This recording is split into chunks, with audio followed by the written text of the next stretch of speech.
Pag nagka-typo error to partner, ayon kay Mark Tolentino, anytime pwedeng makalaya si Manong Jason sa.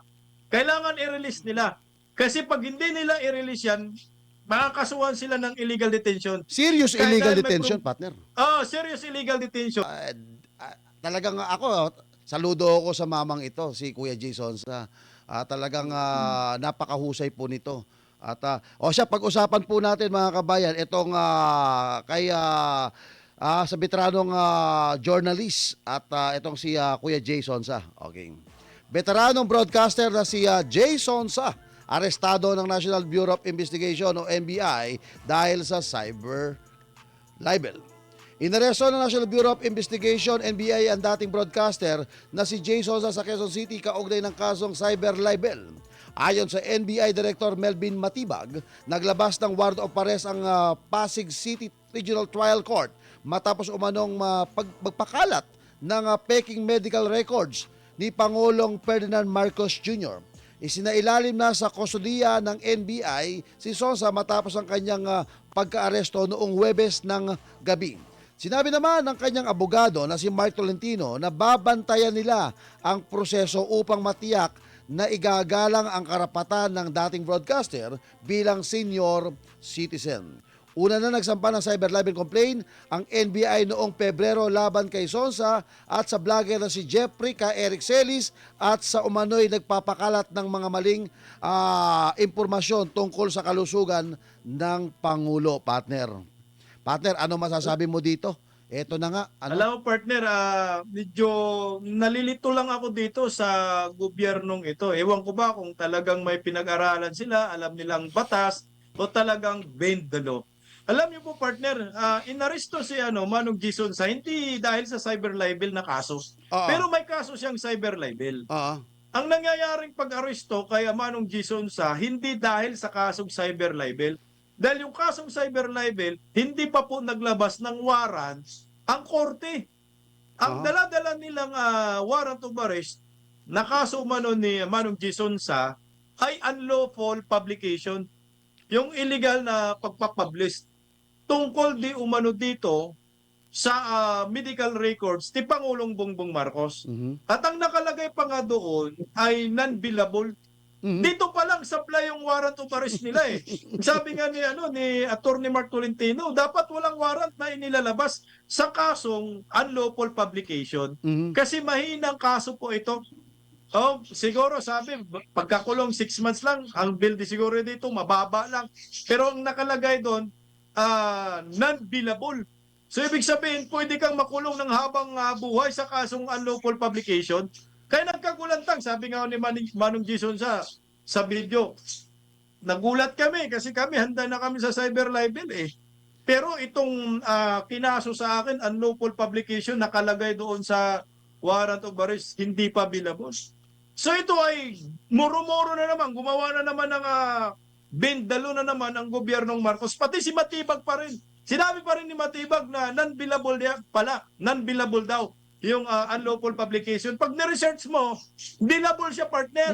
Mababang kaso lang po ito. Ang medyo mataas lang na kaso ay itong cyber libel na hanggang ngayon wala pang nilabas na warrant of arrest. Talagang hinabo lang nila, ginipit lang nila. Nakikita ko dito, ginipit si Manong Jason sa tinakot ang mga Duterte diehard supporters, tinakot ang mga kritiko at sasabihin, pag hindi kayo tumahimik, kayo dyan sa Berada Aguila, mauna si Danchan magkaroon ng subpina. Patay tayo dyan. Oo. At pangalawa po, si partner Bisda. Ito partner, tama ka dyan. The word unlawful use sometimes naririnig ko to way back kasi may ginanyan ho kaming mga binira kami dati diyan sa Palawan. I remember ito. Doon panahon na kino-cover namin yung Jubilin ganito 18 days kalansay. Paulit-ulit nasa korte na pinatigil ho kami. Dahil unlawful use daw dahil nasa korte na. Ayan. So, ang alam ko nakasuhan doon yung kaibigan ko si Big Boss eh. Oo. Pero ito partner, tataka tayo dito. Cyber libel ay paninirang puri gamit po mga kababayan ang makamodernong kamukha ng mga camera, cellphone, digital na. Republic Act 10175 ito cyber libel Oo, na siniraan mo ng puri. Ngayon, yung unlawful use, nung nakita ko ho, hindi kaya typo error ang nangyari, partner? Tingin mo, hindi kaya nagkaroon ng Ngayon, typo error? pag nagka-typo error to, partner, ayon kay Mark Tolentino, anytime pwedeng makalaya si Manong Jason sa. Kailangan i-release nila. Kasi pag hindi nila i-release yan, makakasuhan sila ng illegal detention. Serious Kaya illegal dahil may detention, partner. serious illegal detention kasi tutulog yan kasi walang ano ngayon, labor day ngayon, walang opisina. Hmm. So Lunes pa, makapaghain ng piyansa. Hmm. So lalabas yan, serious illegal detention. Kidnapping din, pwede rin makasuhan sila ng kidnapping dahil yung dala nilang dokumento, sablay at palpak, partner. Ayun. At hindi muna nila sinuring mabuti, ano. Kaya nga, kasi may nagsasabi sa akin dito na hindi kaya typo error to, sabi niya. Sabi niya, not bailable, not bailable, whatever it is. Pero dahil sa typo error, kuno, kaya lumabas sa system yata na bailable sa RA 10591. It is a, sabi to, firearms daw yun and ammunition. Yung tutukoy ko, partner, basahin mo mabuti. Kasi yung 101, yung typo error tutukoy ko, 10591, lagi ako, kabisado ko to lagi ako nakakasama dati dito, pag nag-a-apply kami ng SW, yun hong 10591, illegal possession of firearms and ammunition to, partner. Pero 10591. I remember, partner, ay sisingit ko lang ito. Naalala ko tuloy partner yung sa Antipolo. Naalala ko yung Antipolo consultant pa ako noon that time na mayroong kinasuhan ng legal gambling 1602. Ito totoo to 1602. Illegal gambling 1602. Dapat kapag ka illegal gambling pag sinabi mong Republic Act 1602, partner, ang susunod na nakadugtong doon, partner, illegal gambling. Kapag pagka nagkamali ka pa lang, pag nagkamali ka pala ng Republic Act 1602, tapos pinalta mo ng shoplifting, technical na yun, palalayain mo ng tao. Kaya pala napalaya yung di ba? Parang ano bang nakalagay, partner, sa warrant kay Manong Jason sa Republic Act number 10591? Oo. Yun ba nakalagay? Ito. Actually may hawak ako ditong yung warrant niya, Check mo nga yung warrant, partner, kung anong Republic Act yung tinutukoy niya, kasi kung Republic Act number 10591 yung tinutukoy sa warrant of arrest labang kay Manong Jason sa, tama ka nga dyan, Philippine law known as the Comprehensive Firearms and Ammunition Regulation Act. It was signed into law May 29, 2013. Yun nga yung kaso na yan. Hindi yung unlawful publication. Hindi dapat nakalaya na yan si Manong Jason sa kahit ng opisina. Hawak ko ngayon. Yan po yung... Partner, hawak ko ngayon yung binabasa ko yung warrant. Ito, hawak ko ngayon yung warrant. Basahin mo nga, partner, anong Republic warrant Act yan, of arrest partner? to any officers of law. Yung sa baba na tayo, Ito, tagalin ko lang sa lamin ko. Okay. Jose Yumang Sonsa alias J. Sonsa, who, medyo may araw na kasing puti, Mabuhay, Bansalan, Davao ang address, Del Sur, Davao Region, or yung elsewhere. Has been charged before me in the offense of unlawful use of, blah, blah, blah. Tapos nakalagay the under Republic Act 10591. Kaya sinasabi, partner, nakita kaya dito ni Partner, ano sila dyan? Mali sila dyan. Malito. Kaya nga, hindi ko lang, ito tutukoy ko typo error. Ito tutukoy ko, partner, typo error. Oo. Kaya nga ito, partner, binilugan ko. Sabi ko, binilugan ko. Kung 10591 yan, illegal possession of firearms and ammunition yan. And then, di ba? Correct. Pero, yun comprehensive. Comprehensive. Yung exact na batas na yan, partner, Comprehensive Firearms and Ammunition Regulation Act. Oo. Kaya nga, bibigyan ko ng jurisprudence, nangyari ho to. Yung PD 1602, which is, pag sinabi mong PD 1602, Republic Act PD 1602, susunod dapat dyan, partner, illegal gambling. Illegal gambling yan. Hindi mo pwedeng dugtungan ng halimbawa, PD6 na auto, lalagay mo shoplifting. Technical na yan. Palalabasin ho ng ano yan, pag in-test mo yan, automatic ilalabas yan. Dito, hindi ko alam kung natukoy ko yung type of error. Kung nakita ho ng nila yan, parang may mali 100591. Paano?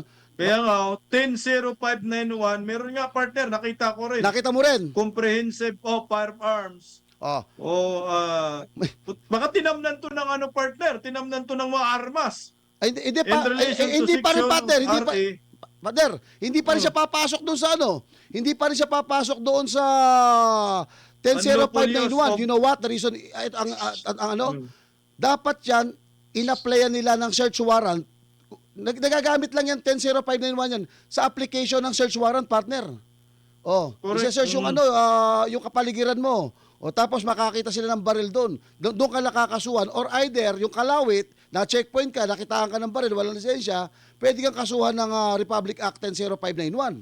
Ngayon ito, Sablay ito. Sablay talaga to. Yun ang palpak talaga. Hmm. Kaya sabi ko, nung nakita ko to, ginanyan ko, sabi ko, nakita kaya ito, nabasa kaya ni Sir J ito, sabi ko na, kung mababasa mo to, papaano ka nagkaroon ng illegal possession ng baril na ang kaso mo ay unlawful use at saka cyber libel. Application. Oo, kasi ang cyber libel, kabisado ko Republic Act 175 yan laging paano ka nakakasuhan ng ganun, partner? Ano sa tingin mo? Ano pwede mangyari ngayon dito? Dapat ano? Palayain nila si Manong Gisunsa dahil yung warrant of arrest nila depektibo at hindi tama yung mga entry at pwede silang makasuhan ng illegal detention. Yun ang nakikita ko, partner. Yun nga sinasabi ko kanina, partner, yung type of error ang pinag-uusapan. Dapat palabasin si Kuya J dito. Sabi ko nga, binigay kong jurisprudence, PD6 na auto, nilagay shoplifting. Automatic, pinalabas mo yung mga tao. O, di ba? Automatic yan. Papalayain yan. Kaya lang... Kasi kung... So grabe Partner, ang unlawful use of means of publication, Article 154 ito, partner Ang nakalagay sa Republic Act, Article 154, unlawful use of means of publication. Ito yung batas na inano nila, sinasabi kay Manong Gisonsa.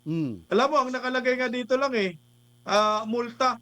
Depende sa bigat. Yun lang ang kaparusahan, multa, partner. Partner, kita, medyo didiinan ko ng konti itong Republic Act 10951. Alam mo, pwedeng magkaroon ng hindi makapagpiyansa ho dyan sa mga baril.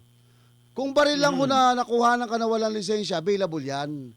Pero kung makakuhanan kayo ng mga granada, explosive, doon pala pumapasok mga kabayan, yung hindi ka pwedeng mag-bail talaga. Yun ho yung, kahit mag-research ho kayo, yan ang totoo. Tatamaan ka sa anti-terrorism law, partner. Tatamaan ka. Gawin kang terorista, partner. Grabe, baka naman yun ang plano nila, gawin nilang terorista si Manong Gisonsa. From fake news daw, kung ano-ano yung mga sinasabi nila, napunta ho tayo. Di ba nakita mo, nabasa mo, merong Republic Act 10951? Illegal possession of firearms. Grabe, no? Ang tindi ho nila. Ang tanong, may nahuli bang baril kay Sir Jason Sosa para labasan yun ng warrant of arrest? Partner, Kaya nga, diba? ang nahuli, partner, airport. Airport yung nahuli. Malapad.